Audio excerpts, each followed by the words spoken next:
সেশনের মাধ্যমে আমরা শিখবো ডাককে আর্কাইভ করা, ডাককে নথিজাত করা, আর্কাইভ এবং নথি থেকে ফেরত আনা, ডাককে ফোল্ডার করা এবং ডাক ট্যাগিং করা। So আমি আমার অ্যাকাউন্টে প্রবেশ করছি। প্রবেশ করার পর সকল যে ডাক বক্সটা লোড হলো, মানে ড্যাশবোর্ডটা লোড হলো, সেটা প্রথমেই আছে আমার আগত ডাক সমূহ। এই এই সকল ডাক থেকে আমি কিছু ডাককে নথিজাত করব এবং হচ্ছে আর্কাইভ করব। প্রথম ডাকটিকে আমি আমি চাচ্ছি আর্কাইভ করতে। আমি আর্কাইভ করুনে ক্লিক করলাম। হ্যাঁ, আমি আর্কাইভ করতে চাই।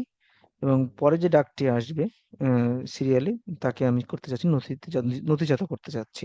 আমি নথিজাত ক্লিক করলাম। আমি আমার কোন নথিতে রাখবো, আমি বিবিধ নথিতে রাখতে পারি। আমি এখানে রাখতে চাচ্ছি। আমি তাকে নথিজাত করলাম।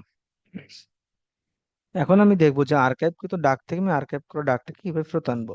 আমি আর্কাইভকৃত ডাকের সেকশনে গেলাম, যে দেখলাম যে আমার এখানে আর্কাইভ করা ডাকটি আছে। আমি উক্ত ডাকটির এখানে যে ব্যাকস আইকনটা আছে ওখানে ক্লিক করলাম, ফেরত আনুন বাটনে ক্লিক করার পর একটা ডায়লগ বক্স আসলো, আমি ফেরত আনতে চান? হ্যাঁ, আমার ডাকটি আবার ডাক বক্সে ফেরত আসছে।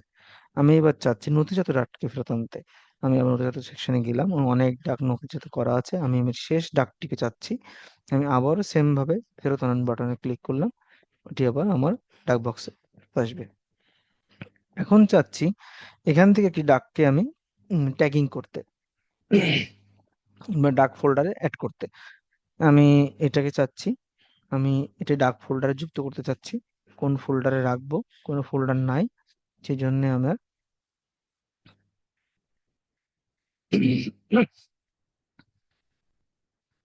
যে ফোল্ডার না থেকে থাকে,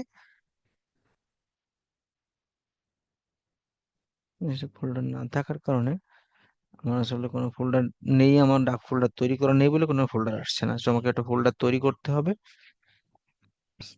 ফোল্ডার অপশনে যাব, এই ফোল্ডার অপশন, এখানে যে একটি নতুন ফোল্ডার তৈরি করব। নতুন ফোল্ডার 1 দিলাম, আমি 1 দিলাম, সংরক্ষণ দিলাম। আমি আবারও আগত ডাকে চলে যাই। আমি ডাকটাকে ফোল্ডারে করতে হবে, এখানে ক্লিক করলাম।